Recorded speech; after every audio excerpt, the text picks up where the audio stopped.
Okay, so my name is Kara Cookson. I'm with the Office of the Maine Attorney General, and I'm the coordinator of the Victim Witness Pilot Program, Victim Witness Advocate Pilot Program that's just started this year. This training today is part of a series of foundational trainings that I've put together along with Katie Kondrat, who's here today from Mikasa, and Kelly O'Connor from MCEDV. Thank you so much to both of them for collaborating to help make this happen. So today, we are talking about sexual violence. This is meant to be a foundational training, a 101 training on sexual violence. And we have Katie Kondrat from Mikasa, as I said, as well as Kayce, Hunton, and Ashley Hayden from Sexual Assault Prevention and Response Services, which serves Andro, Franklin, and Oxford counties. So I will turn it over to the three of you. Excellent. Good morning. So glad to be here. Thank you so much for having us. I have had the opportunity to be a part of the Victim Assistance Academy over the years, both as a participant and as a planner, and it has been a valuable resource as a training for sexual assault advocates, as well as victim assistance, victim witness advocates, both in content, but also as places to network, get to know each other, understand each other's roles, and just work more closely together. And I ask that you bring your perspectives, your expertise, your role of VWA into the room today, because the training will be better for it. So we will introduce ourselves momentarily, but I just wanted to see who all is here today. So either by raising your hand, or I really like the confetti hat. Is it a confetti hat? I am curious to know who here is a victim witness advocate or trial assistant, or in the capacity of admin in a DA's office that's comparable. Can I see hands? Or you can there's some hands, or you can show your video and smile. All right. What about DV advocates? I see at least Kelly, and maybe there's some more DV advocates here with us today.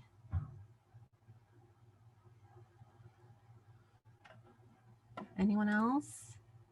Oh, good, I got the party hat. And what about law enforcement or other district attorney, law enforcement, ADA, DAs? Other victim advocates? I see Victims Comp is here.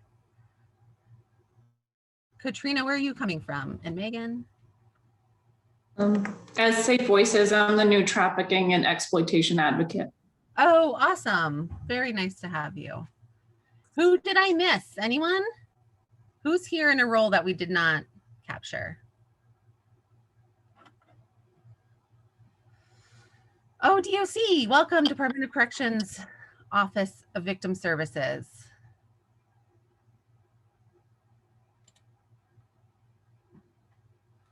Excellent. Well, again, we welcome your expertise, your experience, and your feedback so that this is as useful as possible. We can go on to intros, Kayce, if you want to do the next slide. As Kara mentioned, I'm Katie Kondrat. I use she, her pronouns. I work for the Maine Coalition Against Sexual Assault. I've been there for about 6 years. And prior to that, I was a SART advocate at a local sexual assault support center, where I worked with people as they navigated the criminal justice system and the civil justice system. I learned everything I know about VWAs from the amazing partners I had in York County. And I deeply appreciate the work and the opportunity for VWAs and anyone in the criminal justice system to be part of what I think of as procedural justice, the idea of, regardless of the criminal justice outcome, that victims traveling through this system who are treated with dignity and who get the resources they need and are heard, that there can be healing and justice in those acts alone. And so I've been witness to that, and I'm really grateful that you all are here to chat about sexual violence and the impacts of sexual violence and how to support survivors. So thank you. Hi, I'm Ashley. I have been with Sexual Assault Prevention Response Services for a little over 2 years. I'm the Outreach Volunteer Coordinator for the Franklin County.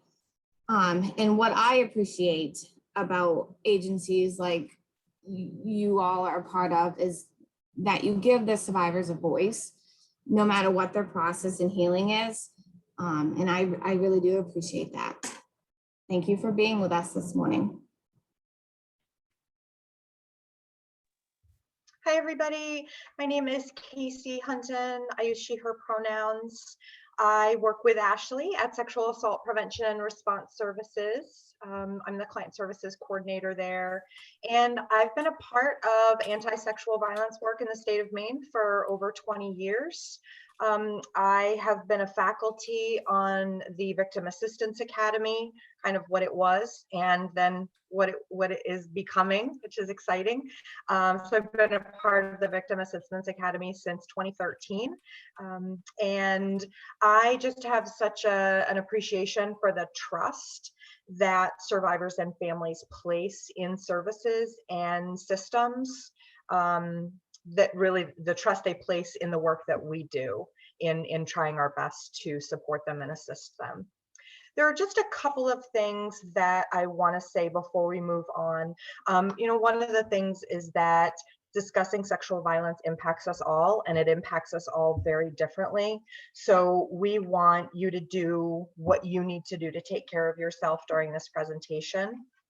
And we certainly want you to know that we have advocates available today and every day on our 24-hour statewide helpline. I'm going to post that number in the chat so that you can all have it, and we will talk more about the helpline throughout the presentation. So thanks so much for being here.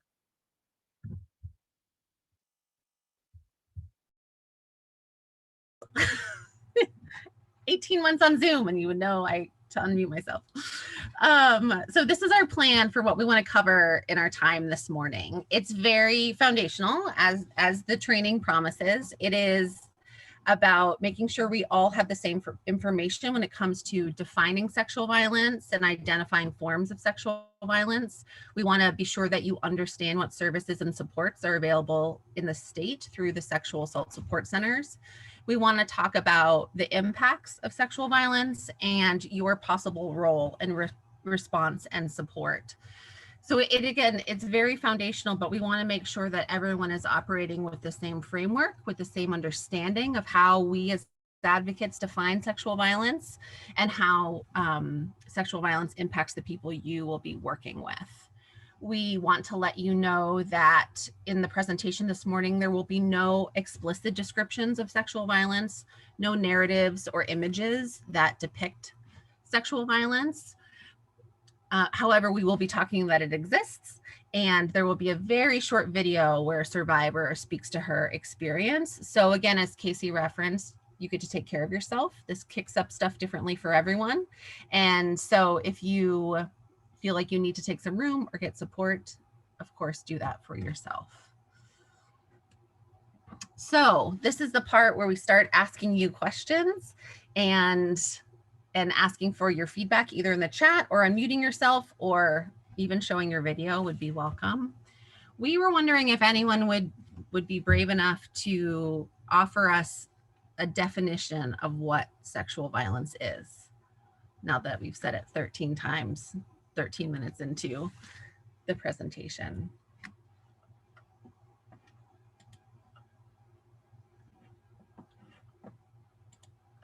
Rough and perfect is great.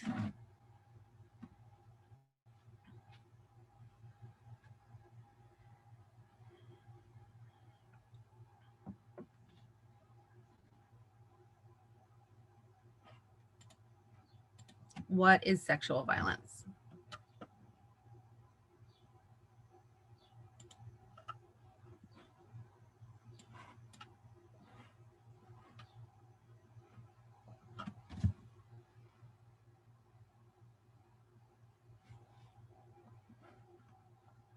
No one?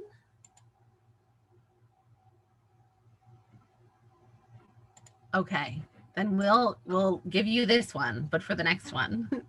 So in the field of advocating for survivors of sexual violence, we define it as any type of sexual activity committed by one person without the consent of another. That can involve the use of threats, force, or any other form of coercion or intimidation. Sexual contact with a person who is unable to give consent is also considered sexual violence. So that's the last time I'll read off a slide for you, but it's important because you'll note that it is different than perhaps criminal standards of sexual violence, legal standards. This is a definition outside of any legal framework because as advocates, we don't need someone's experience to have met a legal standard in order to need support and healing and to be believed. And so while it's important for advocates to understand what the laws are around sexual violence and know what gross sexual assault is and know what unlawful sexual contact is and the age of consent laws, we approach the work with this definition. So now I have another question for you that I imagine I might get some answers. So when we talk about this definition, what is an example of someone who is unable to give consent, unable to say yes to sexual activity?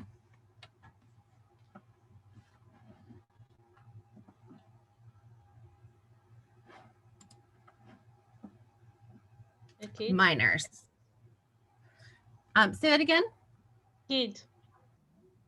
Yes. So age. We've decided that at a certain age, you are unable to lawfully and ethically give consent to some sexual activity. Someone who is under the influence or impaired in some way, certainly.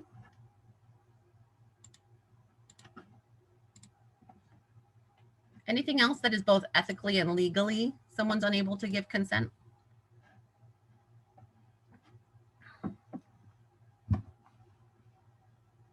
An incapacitated independent adult, yes. Yep, Trisha and Kelly got that one for sure. Someone who's unconscious, definitely.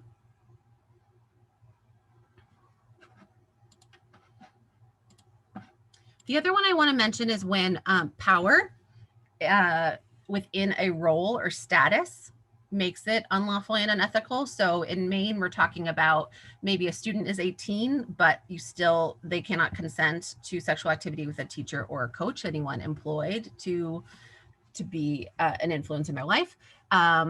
Therapist and patient, doctor and patient, those sort of professional power dynamics, certainly.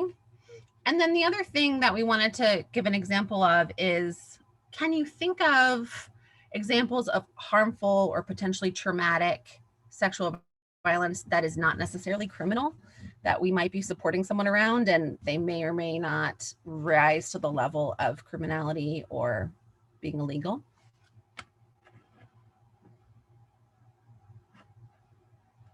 It's a tricky one.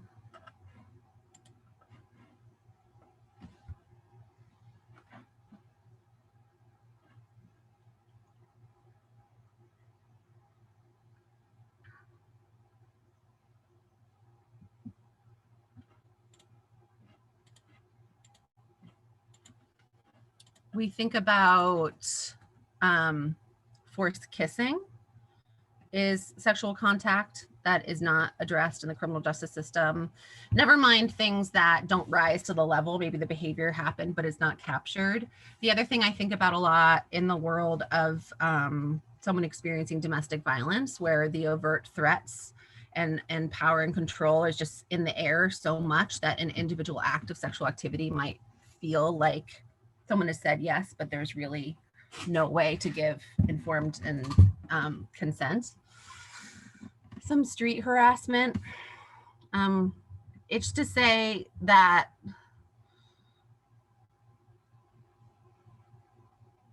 it's why we follow the lead of people we work with and listen to their words and how they describe their experiences and the impact, and rely on them to be the experts in their own lives and describe to us what has happened to them and support and follow and believe that. So let's go to the next slide. We won't brainstorm the next slide. So there's a lot of different ways to talk about this issue.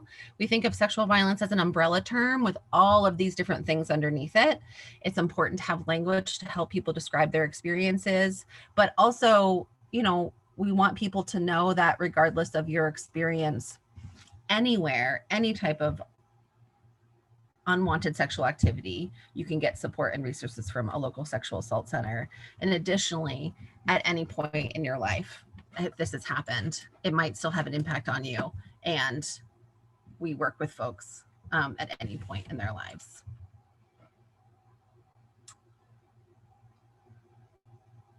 The other thing I wanted to offer you is sometimes we had a director years ago who used to train on a concept of sexual violence in the categories of hands-on offenses and hands-off offenses. Sometimes helps folks really ground in the idea that there's a whole category of sexual violence where someone is touched in some way, but that there's a whole other set of hands-off offenses where someone isn't touched but is still sexually assaulted, like sexual harassment, exhibitionism, forcing someone to view pornographic images, distributing someone's images without their consent. So wanting you to know and understand that the topic is broad, and we're here to support folks and talk about all of it.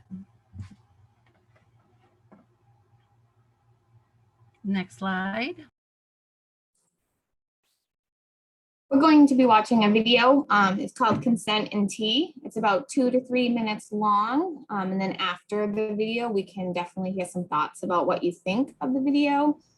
I think it's pretty neat and it's really cool. So we'll see what you guys all think.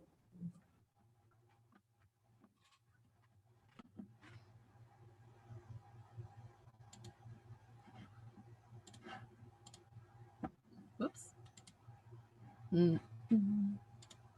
There we go.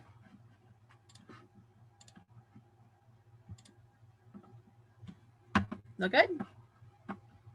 All right. If you're still struggling with consent, just imagine instead of initiating sex, you're making them a cup of tea.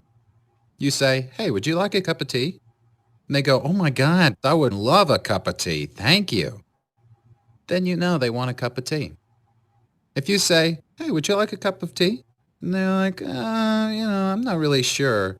Then you could make them a cup of tea or not, but be aware they might not drink it. And if they don't drink it, then, and this is the important part, don't make them drink it. Just because you made it doesn't mean you are entitled to watch them drink it. And if they say no thank you, then don't make them tea at all. Just don't make them tea. Don't make them drink tea. Don't get annoyed at them for not wanting tea. They just don't want tea, okay? They might say, "Yes, please. That's kind of you." And then when the tea arrives, they actually don't want the tea at all. Sure, that's kind of annoying as you've gone to all the effort of making the tea, but they remain under no obligation to drink the tea. They did want tea, now they don't. Some people change their mind in the time that it takes to boil the kettle, brew the tea, and add the milk. And it's okay for people to change their mind. And you are still not entitled to watch them drink it. And if they're unconscious, don't make them tea. Unconscious people don't want tea. And they can't answer the question, "Do you want tea?" because they're unconscious. Okay, maybe they were conscious when you asked them if they wanted tea. And they said yes. But in the time it took you to boil the kettle, brew the tea, and add the milk, they are now unconscious. You should just put the tea down. Make sure the unconscious person is safe. And this is the important part again. Don't make them drink the tea.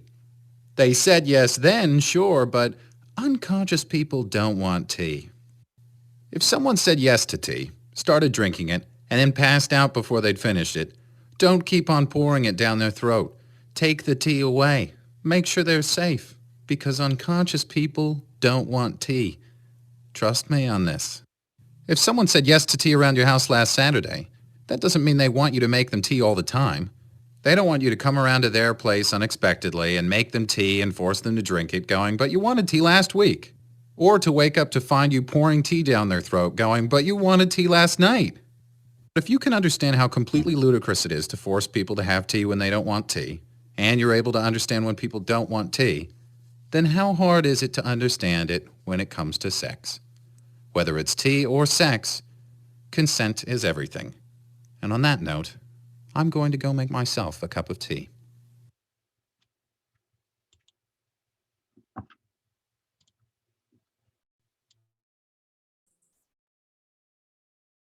I love that video. It's so simple and clear to understand regarding consent. Any thoughts from you guys on what you thought of the video, or is it your first time seeing it? I did see a comment that someone has already seen it and they loved it too.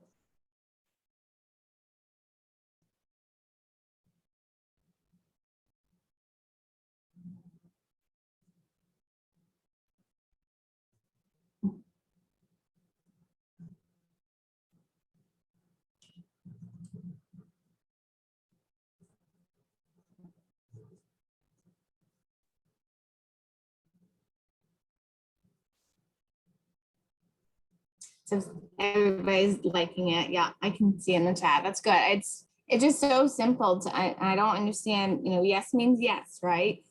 Even if they said yes the first time, doesn't mean they always want the tea. So I love the video.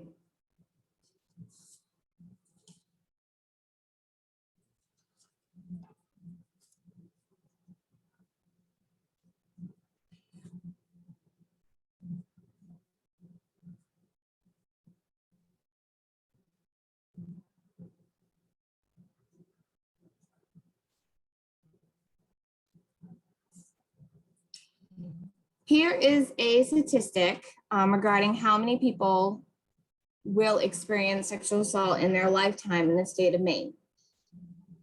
Personally, I do not like statistics for numerous reasons, but I do know that they are important for the line of work that we do. It affirms what we see in the communities and in the state of Maine. What do you all take from reading that statistic?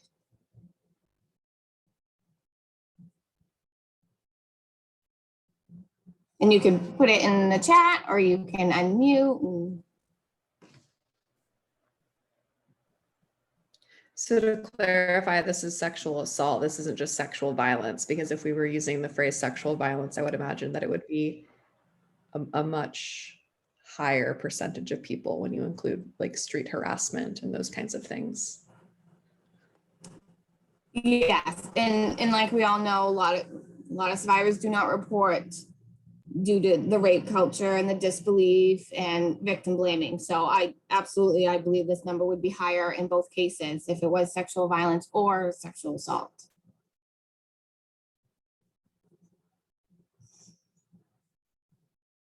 I also feel like Maine has a population size that can help you sort of grasp the scope and scale of this issue when you list out the cities included here, like our major quote metropolitan locations in the state of Maine. I think it just lands pretty powerfully to see it laid out like that.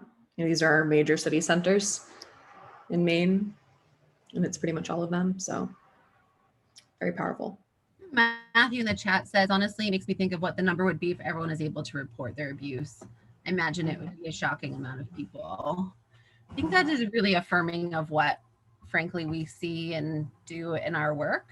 And as you all probably do too, and also when you like sit on an airplane, when we used to do that and like tell people what you did. Just this weekend, I met someone new and explained what I did, and then got a story about a student she was worried about being exploited. And, right? Like there is just so much prevalence when we give the space to talk about it.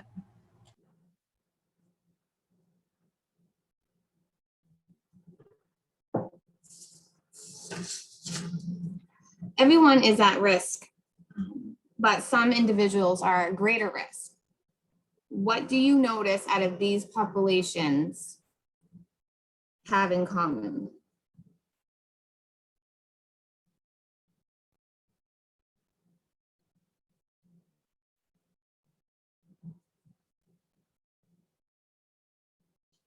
Vulnerable population, yep.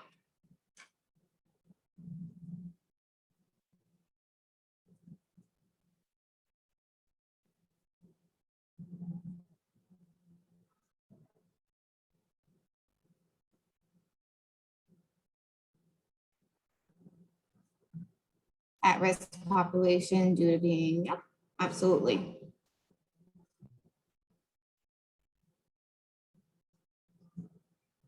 Yeah, so it's the power, it's the opportunity, it's the control that these populations fall into that people pry on them.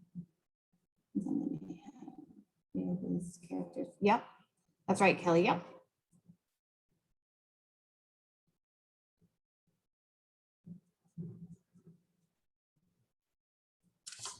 Okay, so that was our moment for statistics. We're now going to take the opportunity to mine you all for some information. It's really interesting to do trainings on this issue now versus 5 years ago, 10 and 15. I really do believe the training and conversations and work, prevention work that happens has changed how much information everyone has coming into this field around what sexual violence is and why it happens.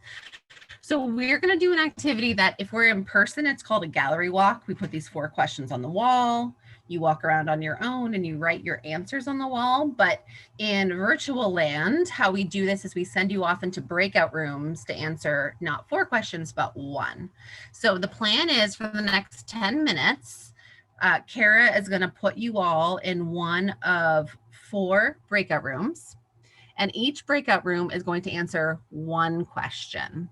So someone who is studious right now would start scribbling or take a screenshot because we can't share a screen when you're in the breakout room. But group 1, if you're sent to room 1, you will pick someone to take notes, pick someone maybe to facilitate if you need a little herding or support, and pick someone to share out because we're going to share the answers with each other. So if you're sent to room 1, you're going to answer the question, what are some of the behaviors and tactics used to commit sexual violence? If you're in room 2, you're going to answer the question, how are survivors impacted by sexual violence? Room 3 is going to answer the question, why don't many survivors report sexual violence? And you could make a separate list for reports to law enforcement and just report share in general. And then group 4, room 4 is going to answer the question, why does sexual violence happen? So again, you're going to be sent into rooms for 10 minutes. Do introductions if you'd like. Be sure you have a note taker and someone prepared and comfortable to share out. And we will also put, when you're in a breakout room, we can put text at the top. We'll pop in what each room has in case you don't know, because I know it's a little unplanned because you're not sure what room you're going to be in. But does that make sense? Does anyone have any process questions about rooms and what you're doing there? Again, it should be about 10 minutes. If you have questions, you can always call on us to come and help. And then we'll come back and share out your answers. Sound good? Thumbs up? Party hats? Hearts? All right. The people I can see get thumbs up. Alma, I see that you just got here. We're going to send you into a breakout room and maybe and your colleagues will let you know what we're up to. We're going to do a little bit of small group work. The other thing, if it's not clear, is that you'll get a little message you want to accept the breakout room. And then at the end, it's going to tell you there are 60 seconds left and you're going to click the button to go back to the big room. Okay, here we go.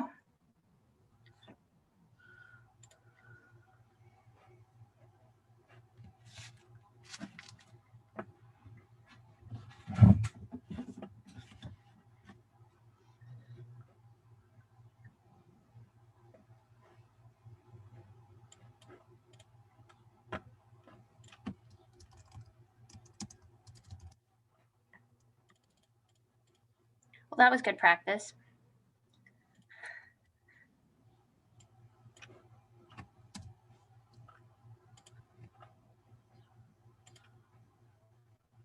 So do you see in the window that pops up, Kara, that it says broadcast message to all? Yep. That's all I'm doing. Got it. Okay.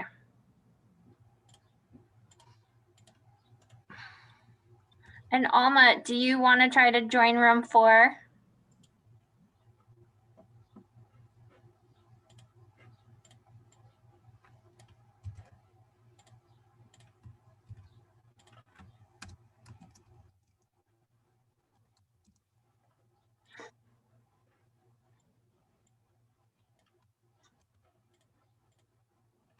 There we go.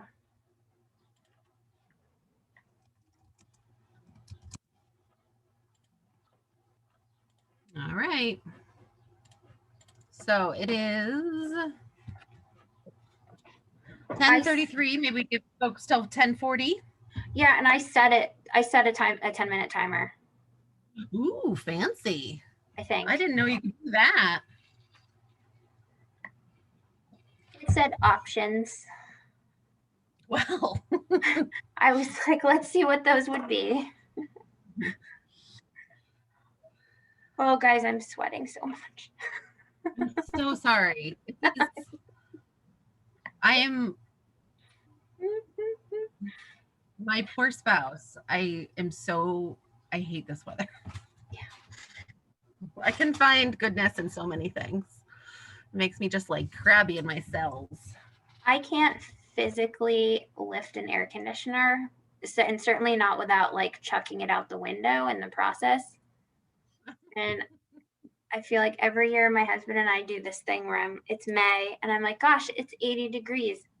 We should put the air conditioners in just so they're ready. And he's like, yeah. Kara, do we want to pause the recording? Oh my goodness. I'll fix that. Yep. Recording. There you go. All right, welcome back. Thank you for bearing with that experiment and activity. And now we want to hear your thoughts and what you had to say. So I'm gonna hand it over to Ashley. So on group 1, your question was, what are some behaviors and tactics used to commit sexual violence? Who did you have, or who did you pick to share your responses?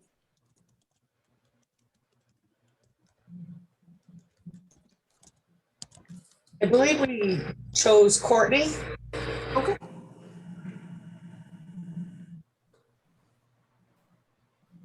I thought we chose somebody else. I took some quick notes. Powers of positions, people in positions of power. Minors, people, using trust, gifts to coerce minors. Force, fraud, and coercion, withholding. I'll give you a place to stay tonight, but you have to perform. And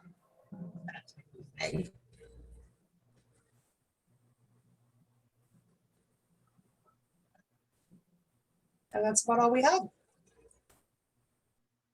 Awesome. Great job. Does anybody else in the group want to share anything that was left off or they just thought about?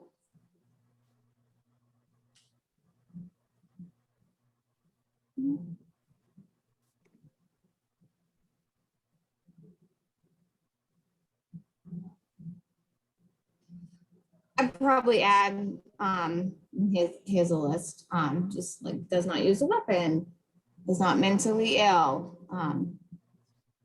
But group 1, you did amazing job. Good job.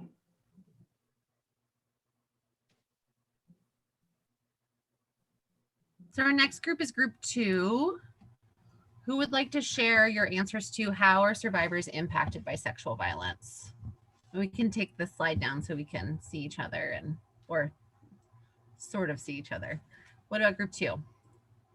So there's so many things, right? So that's kind of, what we're going through and kind of big, broad issues, emotionally, as people become less trusting, experiencing that trauma and re-experiencing the trauma. Yep. You lose your own identity, kind of change who you are as a person. Financially, with the loss of home, security, job, housing, medical bills, etc., counseling, bills from counseling. Physically, and then mentally, and then relationships, and not just, partner relationships, but all aspects, your friends, your family, just kind of your children, just everything about relationships can change. You become, your personality is changing. It's kind of, along the lines with emotionally, with less trusting of people. Again, the loss of their own identity, and socially withdrawing from people, and kind of all, within those relationships and just people in general. Yeah, that's a wonderful list, and it's really comprehensive. I liked how you had the different categories, the different parts of our life that might be impacted. I think things we want victim witness advocates to know is that impact can look different for everyone depending on past experiences, past trauma. Just like any traumatic event, it's going to impact us all differently based on how many marginalized identities we hold, our in relationship with the system, our relationship with trauma. And there's also short-term impacts and long-term impacts. So you also might be seeing long-term impacts play out in a case that doesn't have to do with sexual violence. You might be seeing short-term impacts for someone who's still experiencing shock, depending on when you intercept them in the process. So that was a really great comprehensive list. We wanted to share a video to hear from a survivor about the impacts of sexual violence. Chanel Miller is an author and an artist. She became known as the author of a victim impact statement that was shared widely during a trial against someone who assaulted her after a party, and received a lot of forgiveness and discretion from the system about his behaviors. So Chanel has this short video. This is the one video that has a little bit of narrative about the experience of sexual violence, but it's only about 4 minutes long, and we wanted to hear directly from her. So I'm going to share that now.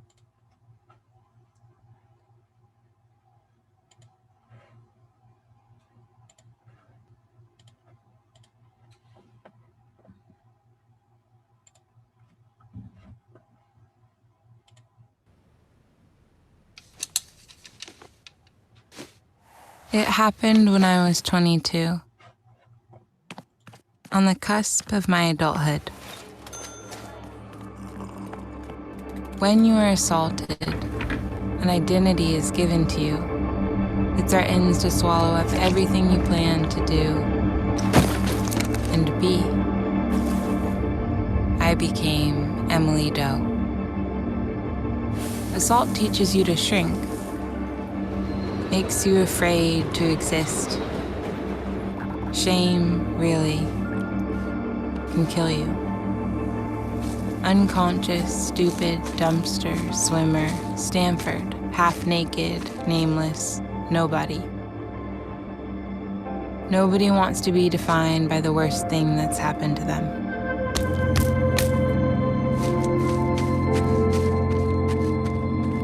I feared those words would follow me forever, so I did not speak. In court, the judge used words like moderate, less serious, to describe the crime. I remember the trial. The defense attorney stood before the jury and said, "Chanel knows how you get in blackouts. You drink a lot of alcohol, and that's what she did this night, and many other nights, to be honest." So I wrote a victim impact statement, 12 pages. I read it at the sentencing, straight to the man who hurt me. "You don't know me, but you've been inside me. Fingers had been jabbed inside me. My bare skin and head had been rubbing against me. Who has been irreversibly hurt behind a dumpster, waiting to figure out if I was worth something." But the judge did not hear me.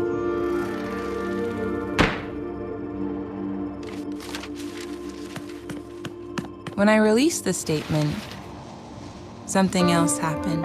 It's forever changed the way I carry myself, the way I believe you can't be silenced. The world breathed life into my words.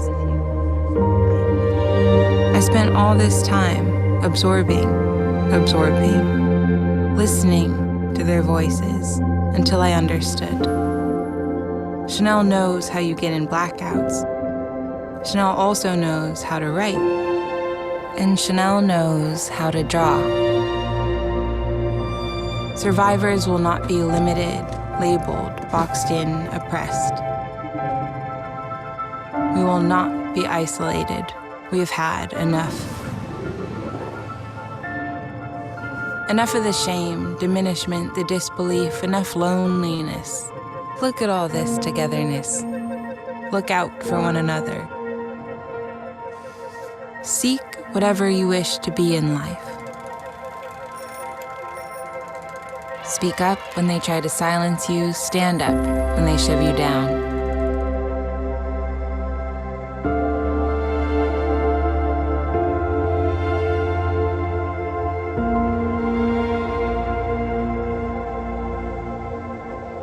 No one gets to define you. You do. You do.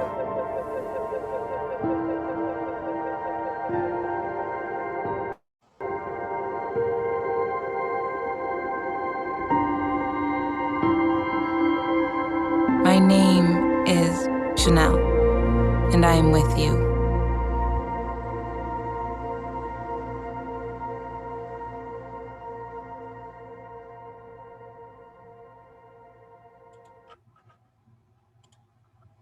Okay. I think I've heard that 25 times and I get goosebumps every time. Anything resonate or stick with you that you would like to share?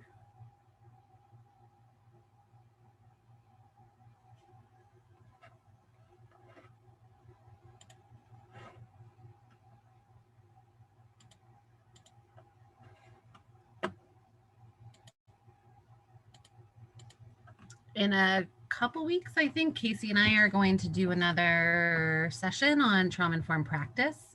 And one of my pieces of trauma-informed practice when I would work with folks, especially during accompaniment, so sitting in a hospital, sitting in a courtroom, sitting waiting for a courtroom, of which there is much, and VWAs know that, I think more than anyone, is being with someone in their whole selves and asking questions and getting to know this human outside of this particular trauma that brought us to this day.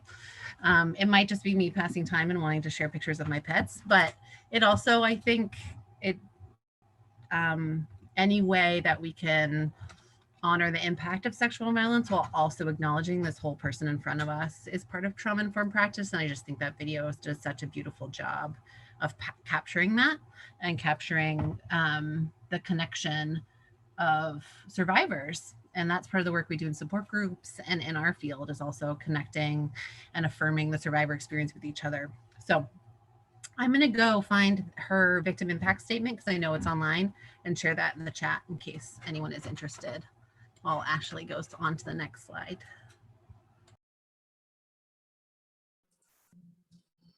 So group 3 had the question, why don't survivors report? Who's going to share out on that one? I'm going to share out. It was this is Kelly speaking. It was myself and Lynn in this group together.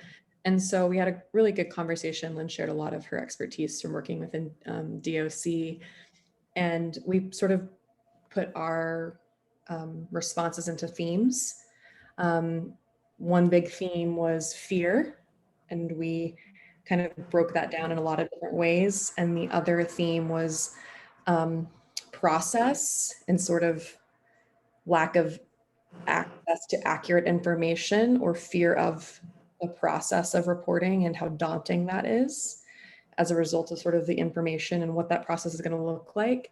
And then the third piece was, which I think it ties in really nicely with the video we just watched, was sort of loss of control of the narrative. When you share what happened, it's out there and there's no more container for it to sit in, and it gets pieced apart and assessed and inspected, and you lose that control of sort of that narrative about what happened to you, and it gets spun potentially in ways that you didn't want it to be, and so forth and so on. And it's very cascading.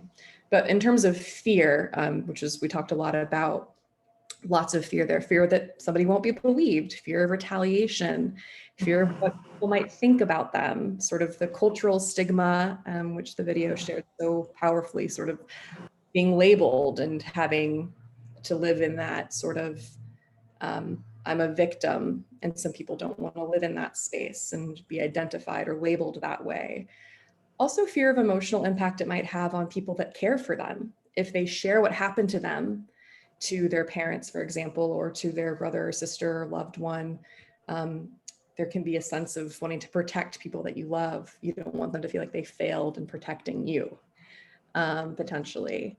And then lots of self-blame, which self-blame that people have perhaps intrinsically, or they've learned because, you know, society and culture blames victims for what has happened to them. So lots of different pieces there and lots of reasons, and it's very complicated. And depending on people's identities as well, and who the person is that did, you know, sexually assault them or harm them, impacts to sort of what recourse they may take or choose to make. Sometimes people may not want something bad to happen to the person that harmed them. They may not want to make that report. So lots of pieces there. Good job, Kelly and Lynn. You summed it up really nicely. The biggest thing that we all can do is we need to listen when people disclose. We can't judge. We can't not believe them. We can't keep asking them questions. And we definitely, you know, we just need to be there and listen with open ears. But great job, group 3. Yeah, and I'm just going to chime in here and speak a little bit to something you said, Kelly. We didn't talk about this earlier, but I think it makes sense, you know, just stating it here, although we know that statistics are very limited in scope, and we like to talk about people, not numbers. But we do know that in Maine, about 80% of sexual assaults are perpetrated by an acquaintance. And so to Kelly, you know, your point, people don't necessarily hate the individual who sexually violated or sexually assaulted them. They don't necessarily want them to get into trouble. And according to the Bureau of Justice, about 93% of juvenile victims know the person who inflicted sexual violence on them. So there are just so many layers and so many reasons. And in our work as advocates, we never judge that. It's so important for you all and the community and everyone to know that folks can access our services without reporting to law enforcement. That's still a stigma and assumption that we're breaking down as an advocacy-based organization. And in fact, at Sexual Assault Response Services, we have that right on our website that you do not need to report to access our services. So thank you so much for your responses, Kelly, and it just triggered that in me that we hadn't really talked about the fact that so many individuals that we're working with are harmed by someone they know, and maybe someone they love, and very often someone within their family system, whether that's blood relation or not, but somebody they consider to be in their family unit. Thank you, Kayce. All right, group 4, the simple question of why does sexual violence happen? What did you all talk about in group 4? Here, I can be our spokesperson. Yay! Notes. Go for it. So we talked about a whole bunch of stuff. Sorry if you hear jingling. We're babysitting a cat right now, and he is not going with other cats. All cats are welcome on the Zooms. So we said that sexual violence happens for a lot of reasons. Some of the ones we touched on were like the need for power or control over another person. It's a learned thing, like either you grew up with that sort of as a role model, or like this is something that's kind of developed over time. Poor emotional handling or coping skills. Again, no good role models. I put that down twice. Substance use, high stress and isolation, which I think are more like triggers than anything, but it's worth mentioning. So that's what we talked about, because that's what I got on the list. Awesome, thank you. Does anyone else want to chime in? Did something spark that you want to add to this brainstorm?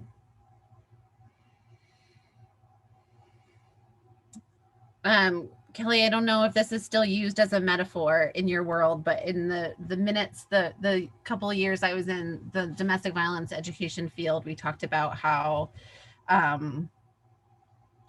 the values of entitlement and having power over someone is the fire, and alcohol, when you throw it on the fire, makes it bigger, but the fire was already there. Is that still a fair analogy? Kayce's nothing. Okay. I was just about to type entitlement. It's ready to go in my type in there. So I agree with that sort of those belief systems, those entitlement beliefs are already there, and certain factors may exacerbate certain behaviors, but it certainly isn't causal.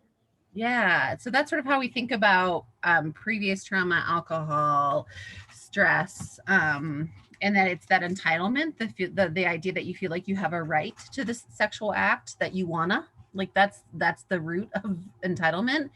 And I do think we talk about a lack of education and information. There are people who have education and still choose really terrible behavior. So again, it's not the whole thing. We also talk about accountability, and our culture, for all of the things we've learned, I think, about what sexual violence is and its impacts. Like we see when we have a conversation with you folks, like you have so much information, the skills and information we have about holding someone accountable, about being a bystander, about interrupting behaviors, about seeing them earlier on. I think we still have a really long ways to go. So it's a kind of like crude boiled down, but there is an element of sexual violence happens because people want to and they can. And so that's also, when you look back at the more vulnerable populations, it increases the opportunity of I can, because maybe someone will believe this person. Maybe someone will be witness to this person. Maybe it's easier to get this person trust because they're lacking a resource that I can provide, and I can create that trust. So it's intentional, and it continues to happen in part because of individual choices in a culture that allows it to happen. So these conversations are part of prevention, I believe, and part of continuing to look at our larger culture in addition to individual behaviors. So thank you all so much for sharing with us and being thoughtful about all of those questions. We appreciate it. Yeah, thanks so much, everybody. We're going to move now into talking about statewide specialized services for survivors, families, and concerned others. And we're going to talk also about what we can all do to support them. So we have 7 member centers that are all part of the Maine Coalition Against Sexual Assault, or MACASA, as you may be familiar with. And you're going to see a map, maybe I think on the next slide, that shows you where all of those member center offices are. We really work with anything related to sexual assault and sexual violence prevention and response. We do a lot of trainings to providers and community members. We, of course, have our 24-hour helpline where we provide support, information, and resources.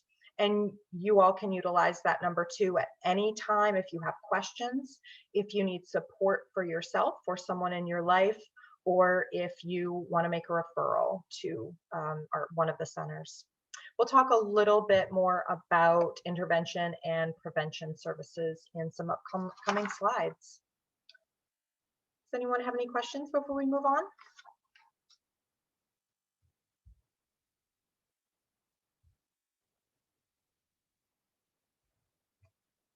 All right.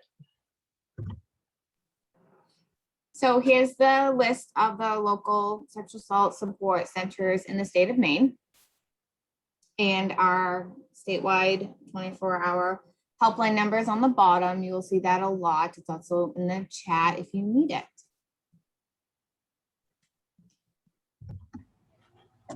We thought you might be interested in a little bit of concrete information, a snapshot of service statistics offered by the 7 local sexual assault support centers. We chose 2019 because who even knows what the stats of last year? It feels a little less illustrative of the work that we do. And so this is from 2019.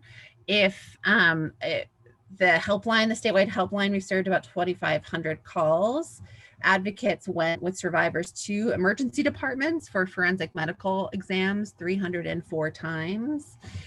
They went to police stations with survivors to make police reports or perhaps a follow-up detective interview 103 times. This doesn't mean that folks aren't getting exams or making reports without advocates, but I do think it's an interesting snapshot of what survivors are accessing.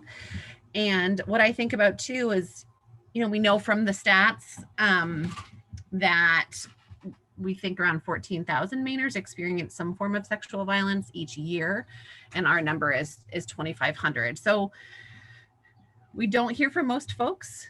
You might be supporting folks who are never connected to sexual assault support services for one reason or another. You can connect them at any point. Kayce's going to talk about that more in a second.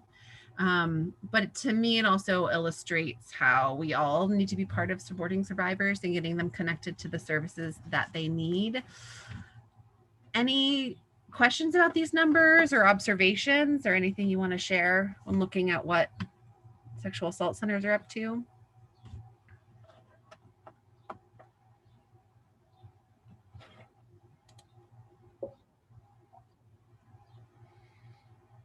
The other thing I would add for context that I always find really interesting is of the people calling the helpline, we see about 50% of those calls are related to the sexual abuse of a child or a minor.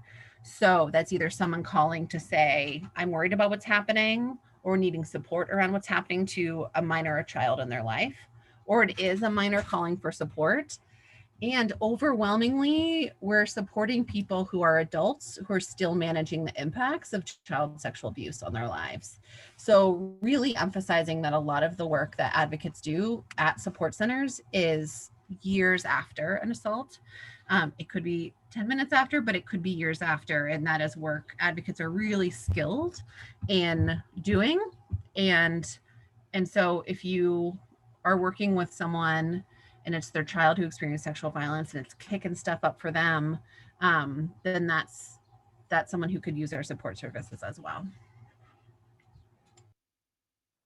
Thanks, Katie. This slide always reminds me of the many conversations I've had with folks, friends, family, who, ask me what I do, and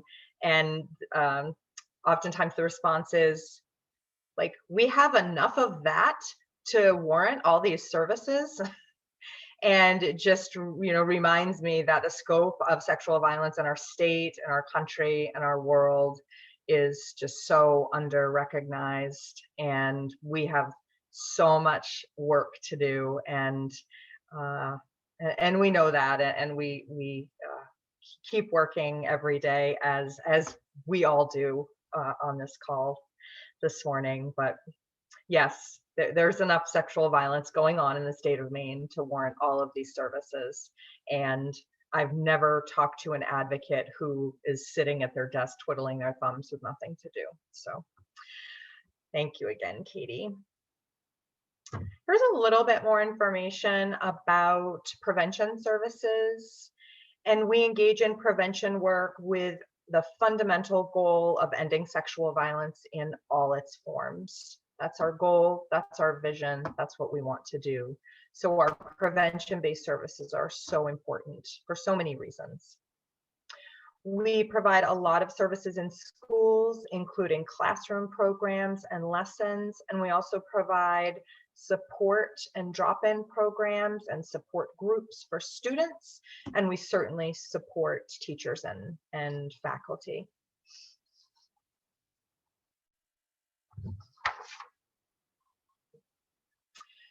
After someone experiences any form of sexual assault or sexual violence, whether it happened this morning, whether it happened last week, or 60 years ago, they can access our services. Our services are free.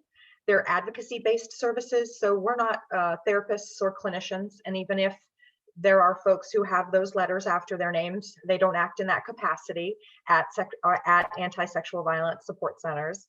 We're advocates. And really the most simple way to explain that is that we provide a lot of support, information, and resources.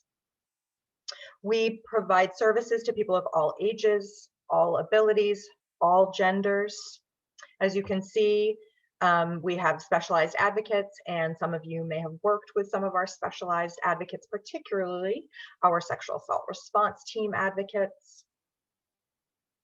And we also, across the state, have children's advocacy centers. So I'm wondering if folks are familiar with children's advocacy centers, maybe the confetti or the thumbs up, whatever you prefer.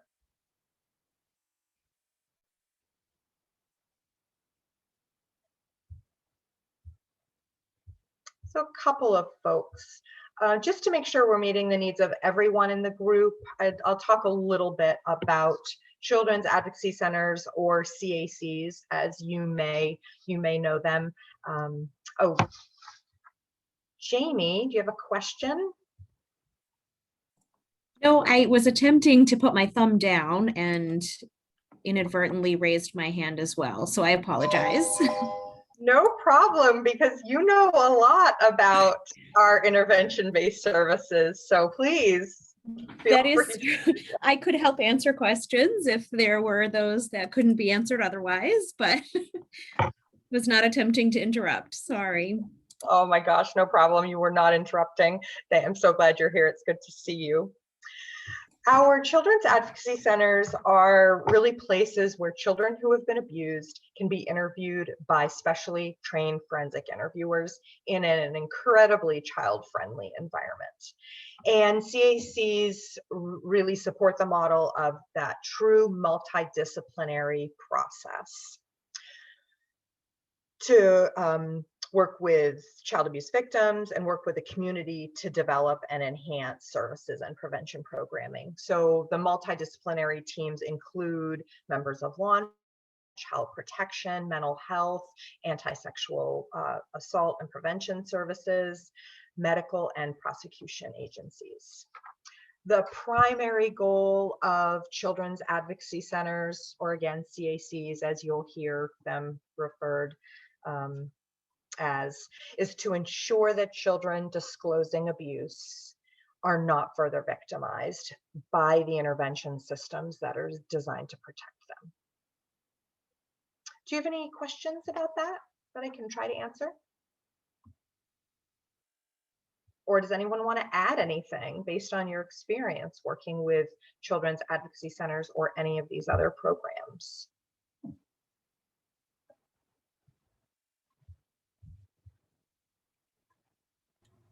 I think the only thing I would add is just to let all folks know that advocates could be inserted, feels like the wrong word, but brought into the process at any point. So there's nothing saying, we were talking about this yesterday, Kayce, I hope I'm putting it in the right spot, that sometimes people begin in the criminal justice process and maybe they've met a number of people in the role of supporting them and they've sort of lost track of whether or not they've gotten a sexual assault advocate. And I worked with a victim witness advocate in York County years ago who used to check with people and say, have you met with a sexual assault advocate? Sometimes the answer was, I don't know, because I've met with you and you and you and you, and it's been a traumatic process. And so she'll say, Katie, do you know Katie? And actually describe. And then sometimes I would be brought in for the meeting when the case wasn't going to be brought forward for the first time.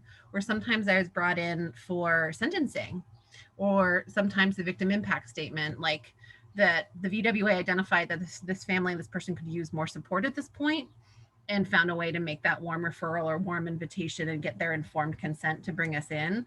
But it doesn't mean that you have, someone has to start at the beginning in order to be brought in as a support. So I just wanted to offer that. Absolutely. That's such an important clarification and thing that we can never say enough of. And it reminds me, although this situation probably won't directly apply to folks who are in this training today, but it reminds me of because we do provide emergency medical and legal accompaniment. And so we do go with survivors for emergency medical care related to their sexual assault or sexual violence. And what I love the most is when we get a call from law enforcement and the hospital, and maybe even someone else who is involved in the situation and is trying to refer this person for services, when we get a call from all of those people, and it's a referral for one person, but all of those people they're not making assumptions and they're taking the initiative to make the referral. And sometimes people will say, oh, we're so sorry, we didn't mean to call when someone else did. And I will say constantly, you never need to apologize for calling us. We would rather you call us 15 times than not call us at all. So I think the other piece for me, piggybacking off what Katie was saying, was if you're unsure and like Katie said, if they're unsure, you'll never bother us with a referral. We're more than happy to speak to you and speak with anyone you're working with. And we'll talk a little bit more in a moment about making referrals to us, just to be really clear on how everybody can do that. As Katie talked about earlier, this is about trauma-informed care and reducing any additional harm from being caused. So Katie and I will talk to you more about trauma-informed care in a couple of weeks, but all of these kind of general points are really rooted in that trauma-informed and survivor-centered care. These are general needs of survivors, and I would add families and concerned others to this as well. What do survivors, families, and concerned others need? So these are really general needs. It's important to know that the deeper needs of survivors, families, and concerned others will come directly from them. And everybody's different, right? And everybody has different needs. So it really does depend on the individual, their experiences, maybe their history.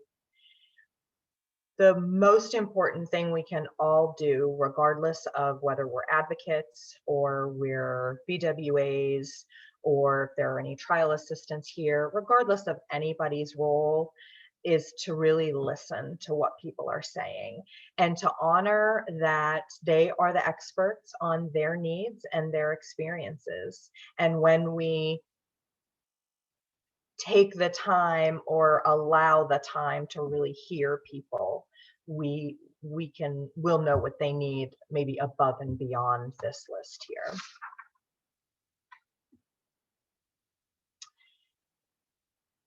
And getting a little bit more specific to your role, what are the needs of survivors, families, and concerned others in your role? All of them are important, but we do want to highlight again calling an advocate.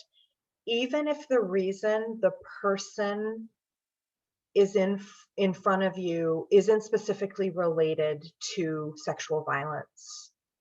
So maybe they're in front of you or you're working with them because they've experienced another type of a violent crime, or a loved one has experienced another type of a violent crime, but that crime could be bringing up things from their past. So if they're talking to you about things from their past related to sexual violence, we want you to know that you can refer them to us as well.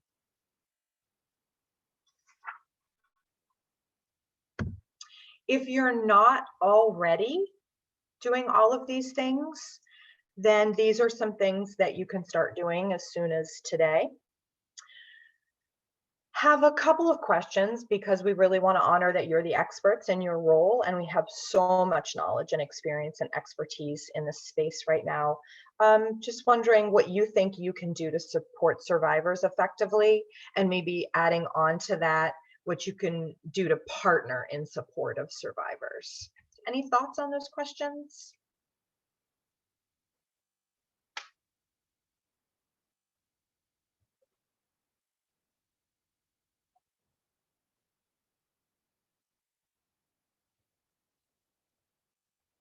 And if anything comes up in the chat, I'll rely on Kara or Katie or Ashley to let me know.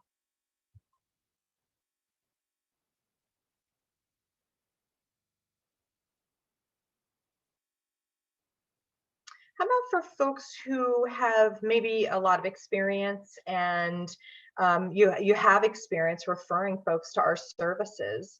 What are some ways that you have referred folks to our services? Maybe what's worked well, what maybe hasn't worked so well?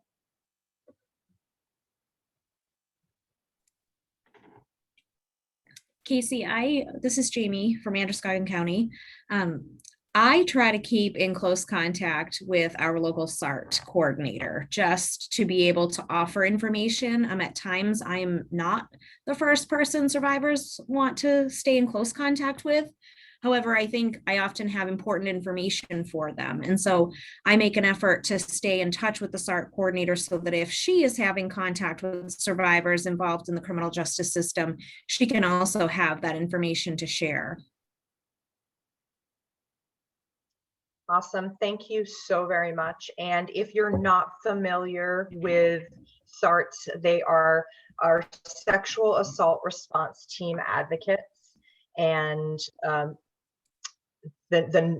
number a certain agency has is different amongst the state, but they the way that I explain their role to folks I interact with is that they can be kind of that middle person or that liaison between survivors and families and the criminal and civil justice systems. And you know, the other thing that hearing you talk, Jamie, brought up for me is that I think we've said it in a roundabout way, but I'll try to say it in a little bit more of a direct way. You all have incredibly important, time-sensitive, often really big responsibilities to survivors, and not only survivors of sexual violence, right? And so do the medical professionals we work with, so do law enforcement officers, and everyone kind of in that realm of the system that an individual who chooses to go through the criminal or civil justice system may encounter. And advocates are really the only people who can stay with folks throughout their entire process and way beyond the process. So when your role in the process ends, which it does because of the nature of the role, it has to, our role doesn't have to. So we can be that really consistent presence and that consistent support anywhere in the process, and then well beyond the process. Kelly said in the chat that accurate information is so critical. The criminal justice system can be so daunting and confusing. And what it makes me think about for what you can do, Kelly, you were exactly right. And if you recall, my example earlier was someone not knowing if they'd met a sexual assault advocate or conflating the VWA and the sexual assault advocate. And so something you can do, it always feels a little simple, but I find it really useful, is connecting with your local sexual assault center and collectively deciding how will you define your role as a VWA to a victim or survivor, and how will the sexual assault center define their role, so that people who are coming in front of you get consistent information about who does what, why you would have both, and being really consistent about that. Same with Department of Corrections and local folks, and sort of so that there's this part of trauma-informed care is information, informed consent, consistency. So I think if you haven't connected with your local folks to talk about how would I make a referral to you, and or how do we define our roles for the people we're working with, it might be a great first step for partnering with your local center. Absolutely. And if you're sitting here right now wondering how you might best do that, As we've said numerous times, you can always just call the 24-hour helpline. That is the only place we can really guarantee that an advocate is available 24/7. And we certainly have offices, but with the pandemic and with a lot of things shifting or somewhat getting back maybe to quote unquote normal, but many things shifting because of the pandemic, calling offices is not the best and quickest way to get in touch with someone right now. I wish that I could say that it was, but it's really not, because some of our offices really don't regularly have folks in them, while other offices are fully staffed every day. So the best way, if you don't already have a contact at one of the centers or the center in the area that you cover, is to call the 24-hour helpline. More likely than not, you'll get our answering service. You'll be asked a couple of really simple questions. What county are you calling from? And if you're calling from a county that's different from kind of the one you want to access, just say, like, I might live in Somerset County, but I'm really interested in talking to an advocate in Androscoggin County. So you really just have to share the county where you want to speak to the advocate or that the center covers. And then they'll ask for your name and your phone number, and then they'll hang up with you and dispatch an advocate. And that's also really important for you to know kind of how that process works for when you're talking to our services with folks you're working with. Just picking up the phone and calling somebody, cold calling a person you don't know, is really hard and really intimidating, and we honor that and appreciate that. But sometimes when we, maybe you call with them or you're there when they call, that might help. With their consent and permission, you can call on their behalf. And then you can also certainly just always pass along the number. But we found really that it's most helpful when you pass along the number, that you also pass along a little bit of information about the process and what most likely is going to happen when they call that random 1-800 number. So, in addition to all of this, we value so much the working relationship that we have with you, and maybe if we don't have it yet, we'll have it in the future. So what are some ways that the anti-sexual violence support centers and prevention centers can do to better support you or better connect with you? Do you have any thoughts or ideas for us?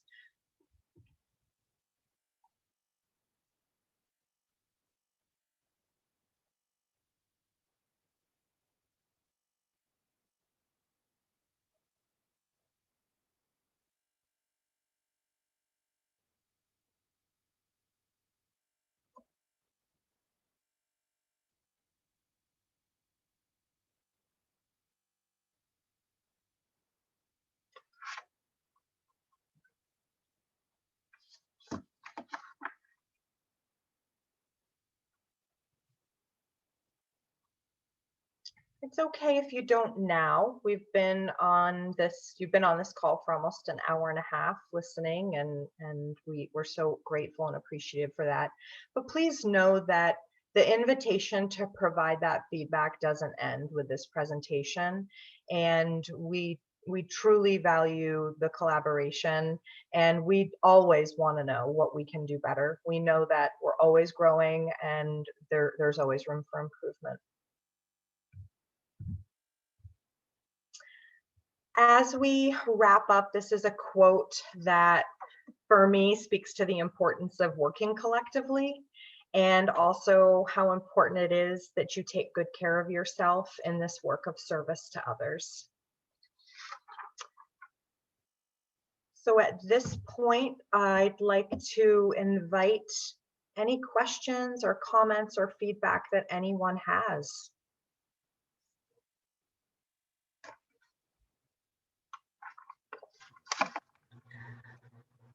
I just want to say thank you to all three of you today for taking the time to design such a thoughtful and collaborative training today. This has been really terrific.